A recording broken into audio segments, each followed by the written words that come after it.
Quelles sont les écoles auxquelles on peut postuler avec le tâche 2? Savez-vous si en général ce test est très important dans leur processus d'admission? Alors, c'est une question à deux niveaux. Savez-vous quelles sont les écoles auxquelles on peut postuler avec le tâche 2? Ce que je conseille aux établissements, déjà, c'est d'avoir un projet.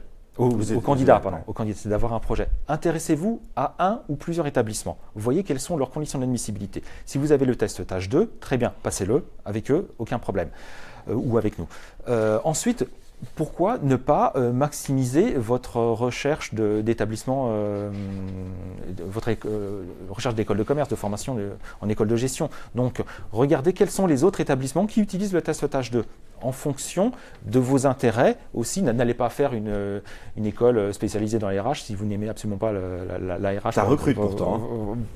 Oui, sûrement, certainement. Donc, c'est aux étudiants de déterminer leur projet professionnel et ensuite maximiser vos conditions d'admissibilité avec les établissements qui utilisent le test tâche 2.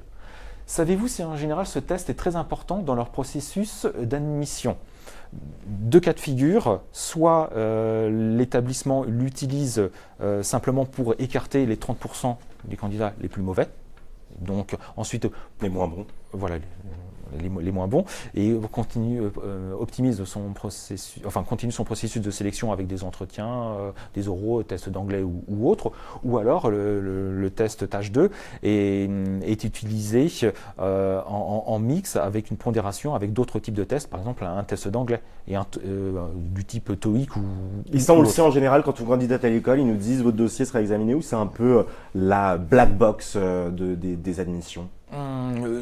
Tout est clairement énoncé sur les sites des établissements, donc il n'y a pas de souci à se faire, mais enfin il faut laisser l'établissement convertir la note, parce que des fois, comme vous avez 3 dimensions pour le tâche 2, certains établissements peuvent privilégier la partie verbale ou la partie calcul, donc appliquer une pondération et changer votre note. Mais tous les candidats à cet établissement seront logés à la même enseigne.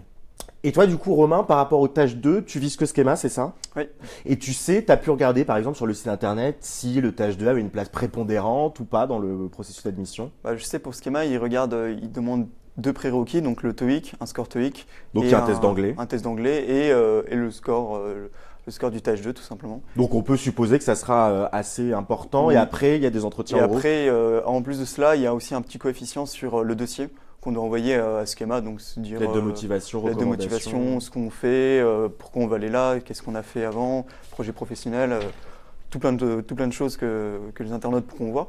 Et après, donc du coup, évidemment, les fameux entretiens d'école de commerce sur place où tout se joue. Majoritairement, oui.